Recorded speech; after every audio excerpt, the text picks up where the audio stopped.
Quando gosto muito de um game, eu costumo jogar novamente para prestar atenção aos detalhes que eu não percebi da primeira vez, ou testar opções que foram ignoradas por mim. E com a gloriosa internet, sempre que posso, eu pesquiso sobre meus games preferidos, para saber sobre coisas tão bem escondidas que às vezes você precisa até de uma lupa para encontrá-las. Depois de muitas pesquisas, inclusive aquelas relacionadas a vídeos do canal, descobri vários detalhes tão incríveis em games que é impressionante que a maioria dos jogadores não saibam que existam. Com o tempo, fui juntando vários desses achados e hoje resolvi contar alguns deles neste vídeo.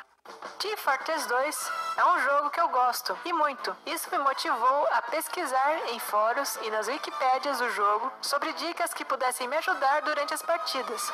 Através disso, descobri várias coisas bem interessantes e várias vezes imperceptíveis, como a expressão dos personagens. No game, se no painel de configurações os modelos estiverem com detalhes alto, você pode ver personagens mexerem a boca quando falam e demonstrar expressões faciais dependendo da ação do jogador. Você sabia que é possível deduzir quanta vida seus inimigos possuem através da cara que seus personagens estão fazendo? Se um personagem do jogo estiver com HP inteiro, ele vai apresentar uma cara feliz ou séria. Contudo, se ele levou dano e possui uma vida na margem de 25% ou menos, ele vai ficar com uma cara triste. Isso acontece com a maioria das classes, com exceção do Pyro, que usa uma máscara, e o Spy, que por alguma razão nunca muda de feição.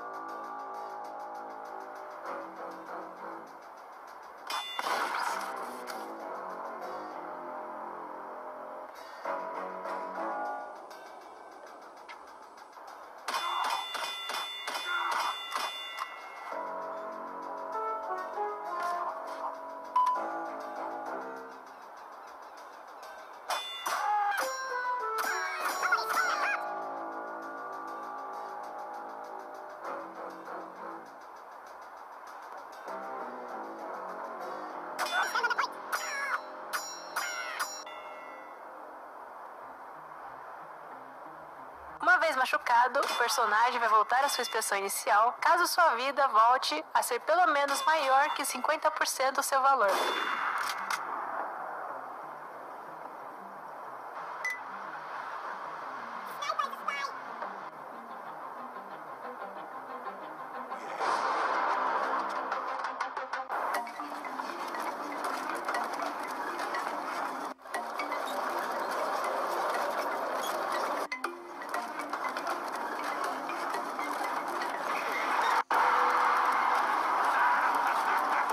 Geralmente é difícil prestar atenção nos rostos dos personagens durante o jogo. Porém, caso você consiga ver um personagem triste ou aflito, já sabe agora que ele provavelmente está com uma vida mais baixa que o normal. Isso pode ser bem útil se o jogador em questão for do time inimigo, já que através disso você pode enfrentar oponentes já sabendo quanto eles possuem de HP. Todos os jogos possuem um objetivo reservado apenas para os colecionadores. E em Super Mario 64, para completar o game, você deve juntar 120 estrelas, ou 150 no caso da versão para Nintendo DS. Acontece que há alguns segredos que apenas são destravados após você terminar o jogo e coletar todas as estrelas. Um destes está relacionado à corrida do pinguim, na montanha gelada, em que você precisa descer por uma pista de gelo mais rápido que o pinguim para ganhar uma estrela. Quando você conversar com o corredor antes da corrida, ele se gaba que é o deslizador mais rápido do mundo e que ninguém nunca ganhou dele em uma corrida. Após você vencê-lo, ele vai ficar desanimado e deprimido. Tanto que após você jogar várias horas de gameplay e coletar todas as estrelas, se você voltar para falar com este pinguim, descobrirá que ele está bem maior que o normal. Ele vai comentar que não tem se exercitado muito, porque ele não desliza mais. E por esta razão ele engordou, porém ele te convida para uma revanche. A corrida contra o pinguim gordo é mais difícil que a primeira, e é um ótimo segredo para premiar jogadores que conseguiram coletar todas as estrelas. Sempre é interessante quando os desenvolvedores resolvem nos revelar fatos importantes do enredo antes deles acontecerem de maneira subliminar, contando para o jogador spoilers sem que ele perceba. Por exemplo, em Mass Effect, a grande revelação do jogo são os vilões Reapers, que só são completamente revelados depois de algumas horas de gameplay. Estes personagens são máquinas gigantes que manipulam todas as criaturas vivas da galáxia de maneiras bem sutis, como usar lavagem cerebral ou deixar tecnologias largadas no espaço de propósito para ser descobertas por civilizações menos avançadas, tudo com o objetivo de conduzir a evolução de civilizações do universo. E no final você descobre que uma dessas armadilhas feitas pelos Reapers é a Citadel. Para todos os povos da galáxia, é uma construção enorme que foi deixada por civilizações do passado, que eles usam como a capital do universo, quando na verdade é um portal que em breve será usado pelos Reapers para a invasão e destruição de toda a vida orgânica. Mas os Reapers, mesmo tendo atuado por trás dos panos, ainda tiveram a audácia de colocar a figura de um Reaper dentro da Citadel, onde todos podem ver, como um lembrete de seus planos futuros. E, inclusive, o jogador pode encontrá-la logo na primeira hora de jogo. Na Citadel, se você for para a torre central e olhar no mapa para o design de sua planta, verá que ela possui o formato exato de um Reaper. Logo na primeira hora do jogo, enquanto você ainda pensa que o vilão da história é Seren, e ninguém sabe da existência dos Reapers, além de você, o jogo te dá uma dica do que virá nas próximas horas de gameplay. E talvez, se você mostrasse a planta em formato de Reaper, como prova de que o universo está em perigo, talvez o conselho finalmente resolvesse acreditar no que você fala. Sovereign's the real threat. Seren's just a servant of the Reapers. Only you have seen the Reapers, and then only in visions. We won't invade the Terminus systems because of a dream. Deus Ex Human Revolution possui um exemplo bem interessante desse tipo de mensagem subliminar. Na missão do capítulo 11, seu objetivo é encontrar Elisa Cassan. Logo que você aterrissar de helicóptero em um prédio, vai ser dito que Elisa está na sala 404. Jensen, it's Pritchard. Malik tells me you want Eliza Cassan's location. If it's not too much trouble. It's not. I bypassed the firewall easily and I've pulled up a 3D model of their floor plan.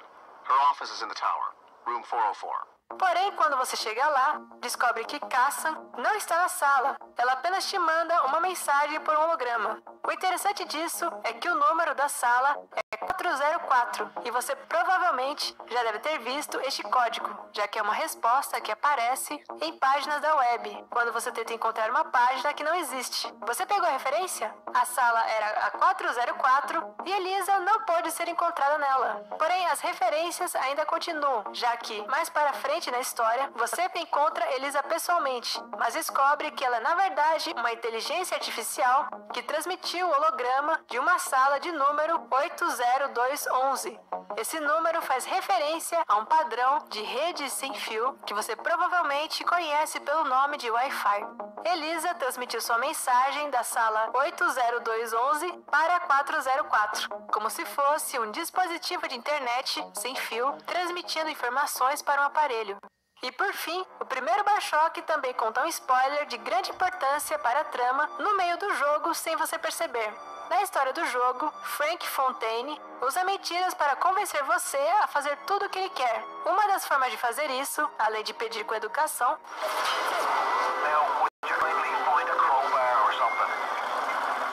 é contando uma história falsa, em que ele diz que precisa da sua ajuda para salvar sua mulher e filho, chamados Patrick e Moira, que estariam em perigo. Contudo, no final do jogo, você descobre que isso é mentira e que Fontaine nem é casado só para início de conversa. Entretanto, o jogo, logo que você chega em Fort Frolic, não apenas te diz que essas pessoas foram inventadas, como diz de onde Atlas tirou os nomes, já que você pode encontrar um musical que possui exatamente os nomes Patrick e Moira.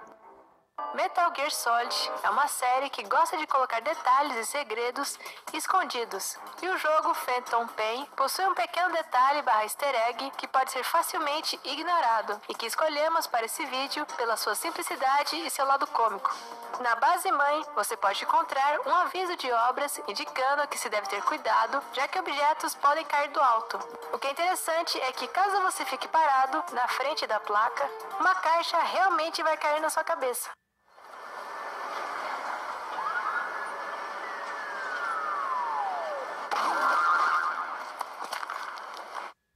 Pokémon GO dominou o mundo dos smartphones. E enquanto eu procuro Pokémons, também procuro detalhes escondidos dentro do jogo. Porém, enquanto eu estava procurando por segredos, me deparei com um detalhe bem interessante nos primeiros títulos da franquia Pokémon. Nestes jogos, toda vez que uma batalha se inicia, uma transição é mostrada na tela. Porém, talvez você pense que as animações são aleatórias. Contudo, na verdade, elas têm padrões para acontecer. Por exemplo, nas versões Red e Blue, a animação de transição vai mudar dependendo do nível do seu Pokémon e do adversário, com a sua localização e se você está batalhando contra um treinador ou não. Por exemplo, se você estiver em um mapa do tipo Dungeon e encontrar um Pokémon cujo nível seja maior ou igual ao do seu Pokémon mais 3, a animação será de listras verticais, enquanto que do contrário, a transição será de listras horizontais. Ou se você enfrentar um treinador cujo nível de Pokémon seja maior ou igual ao nível do seu Pokémon mais 3, a animação será em espiral do meio para as bordas da tela, enquanto que caso seu Pokémon tenha mais nível, a transição será ao contrário, em espirais das bordas para o meio. São muitas transições diferentes para cobrir em um só vídeo, principalmente porque isso foi levado para os jogos posteriores, e é um pequeno detalhe deixado pelos desenvolvedores. Pessoal, não esqueçam de entrar no grupo da Quasar Jogos na Steam, porque por lá nós avisamos